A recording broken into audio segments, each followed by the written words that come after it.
Walking on water. When evening came, his disciples went down to the sea, got into a boat, and started across the sea to Capernaum. It was now dark, and Jesus had not yet come to them. The sea became rough because a strong wind was blowing. When they had rowed about 3 or 4 miles, they saw Jesus walking on the sea and coming near the boat, and they were frightened. But he said to them, "It is I. Do not be afraid." Then they were glad to take him into the boat, and immediately the boat was at the land to which they were going. On the next day, the crowd that remained on the other side of the sea saw that there had been only one boat there, and that Jesus had not entered the boat with his disciples, but that his disciples had gone away alone. Other boats from Tiberias came near the place where they had eaten the bread after the Lord had given thanks. So when the crowd saw that Jesus was not there, nor his disciples, they themselves got into the boats and went to Capernaum seeking Jesus. When they found him on the other side of the sea, they said to him, "Rabbi, when did you come here?" Jesus answered them, Truly, truly, I say to you, you are seeking me not because you saw signs, but because you ate your fill of the loaves. Do not labor for the food that perishes, but for the food that endures to eternal life, which the Son of Man will give to you. For on him God the Father has set his seal." Then they said to him, "What must we do to be doing the works of God?"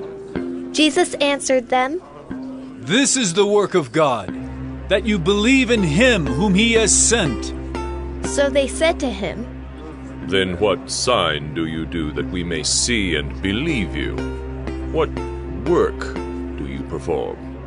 Our fathers ate the manna in the wilderness. As it is written, he gave them bread from heaven to eat. Jesus then said to them, Truly, truly, I say to you, it was not Moses who gave you the bread from heaven, but my Father gives you the true bread from heaven. For the bread of God is he who comes down from heaven and gives life to the world. They said to him, Sir, give us this bread always. Jesus said to them, I am the bread of life. Whoever comes to me shall not hunger, and whoever believes in me shall never thirst. But I said to you that you have seen me, and yet do not believe.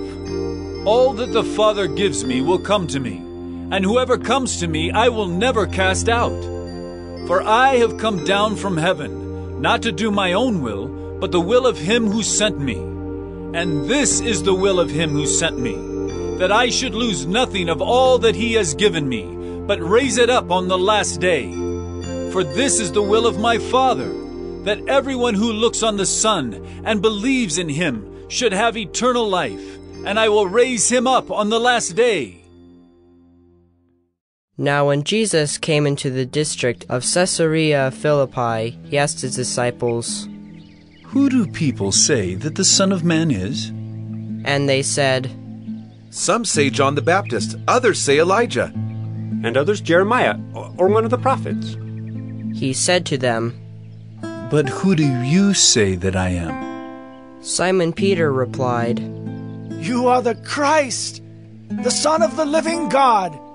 And Jesus answered him, Blessed are you, Simon Bar-Jonah, for flesh and blood has not revealed this to you, but my Father who is in heaven. And I tell you, you are Peter, and on this rock I will build my church, and the gates of hell shall not prevail against it. I will give you the keys of the kingdom of heaven, and whatever you bind on earth shall be bound in heaven, and whatever you loose on earth shall be loosed in heaven. Then he strictly charged the disciples to tell no one that he was the Christ. From that time Jesus began to show his disciples that he must go to Jerusalem and suffer many things from the elders and chief priests and scribes, and be killed, and on the 3rd day be raised. And Peter took him aside and began to rebuke him, saying, Far be it from you, Lord. This shall never happen to you. But he turned and said to Peter, Get behind me, Satan. You are a hindrance to me, for you are not setting your mind on the things of God, but on the things of man. Then Jesus told his disciples, If anyone would come after me, let him deny himself and take up his cross and follow me. For whoever would save his life will lose it, but whoever loses his life for my sake will find it.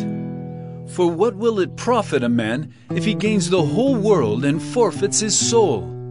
Or what shall a man give in return for his soul? For the Son of Man is going to come with his angels in the glory of his Father, and then he will repay each person according to what he has done.